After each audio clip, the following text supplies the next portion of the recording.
All right. You think of Ravens Steelers for all the AFC North marbles, Rod. You think what? What are you thinking?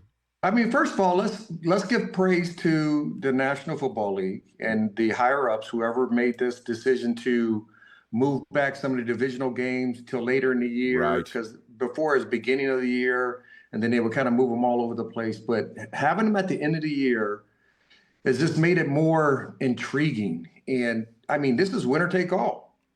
I mean, and you know, that to me is what the NFL should be. So first of all, let's give credit to where credit's due. But when you think about the Steelers and the Ravens games, out of 30, I think they played 38 games, 39 now. And each game, or out of 28 of those games, have been by one score or less, and 19 of those games have been by 3 points or less. So it's going to be a close game. It's going to be fun. It's going to be, you know, a good game to call. I think the Ravens last week got back to their bully ball, and that's the way they need to play from here on out. Giving the ball to Derrick Henry. We know what happened 2 weeks ago, and Derrick Henry was not in the game in the fourth quarter, and everybody's like, what the heck? How's 22 not in the game? And I think everybody heard that. I think every coaching staff has a way to do things. They have substitutions when they're going to substitute certain players. But normally when you have guys like Derrick Henry, you want them to start the game, you want them to come off in the second, be a part of the second half, and you want them to finish the game. Yeah, right. And now I think I don't know if they figured it out. We're going to find out. But I think they found a way to, hey, listen, I don't know if he's going to get 36 carries. I think he's going to get about 25 to 28 carries. Keith Mitchell will get the other part of those carries. And, you know, if they let them know, hey, we're going to run the ball. We know we're going to run the ball, but we're still going to be successful at it. Well, why do they get away from bully ball? Why again in the AFC Championship game a couple years ago, right? As you pointed out, against the Patriots on Sunday Night Football. And I understand the answer is like, how does 36 carries against the Packers sound to you? And the answer from Ravens fans is great. You know, great. It's not, you know what I mean? Because Derrick Henry he's kind of like, and I can't believe I'm making this analogy, like Roger Federer. Like he comes off the field, I never see him gasping for air. You know what I mean? I don't see him sucking on the oxygen. And I know he's human. At some point, he does have to rest. But how does that happen? Why do the Ravens get away from bully ball, Rod? That's a great question. I mean, it's I said it at the beginning of the year that I thought they had the best roster going into the season this past year, right? And then they've been very inconsistent. Defensively, they haven't played well. Then they traded Olway away and got Gilman. And Gilman, defensively, they have played better. Offensively, they've been very inconsistent. But Lamar's been inconsistent. And listen, they really need a great Lamar for this team to be at its best.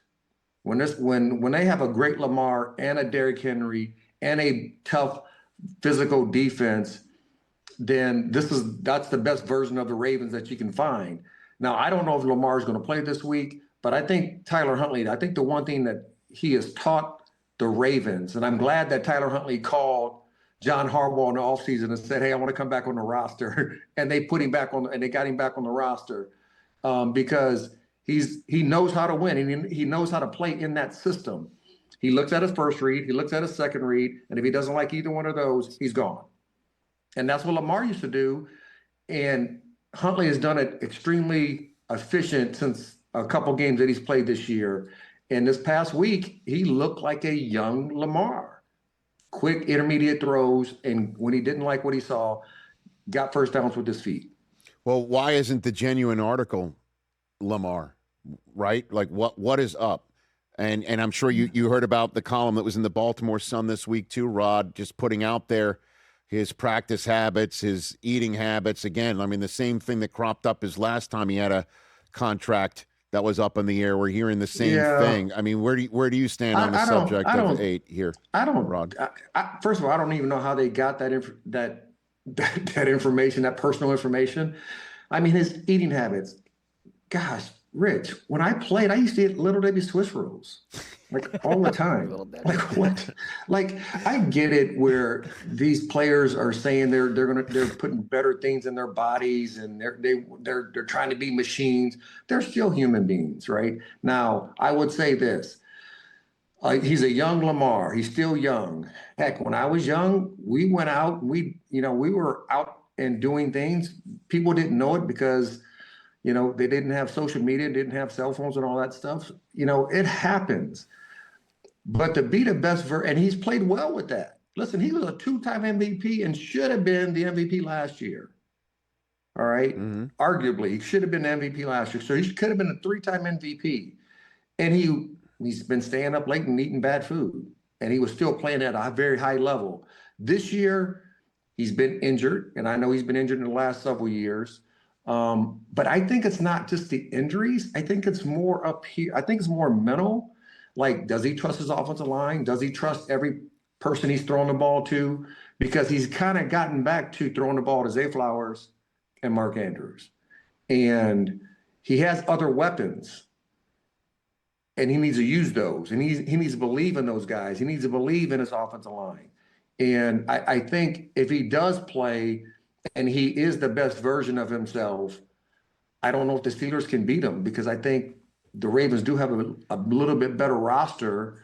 And I said it at the very beginning of the year, I think the Ravens are the best team in the league. And I thought the sleeper team of the league was the Pittsburgh Steelers because they got Aaron Rodgers and they put a lot of money on the defensive side. Hey, you made it all the way to the end. Thanks for that. Check us out every single day streaming live on Disney Plus and the ESPN app 12 to 3 Eastern.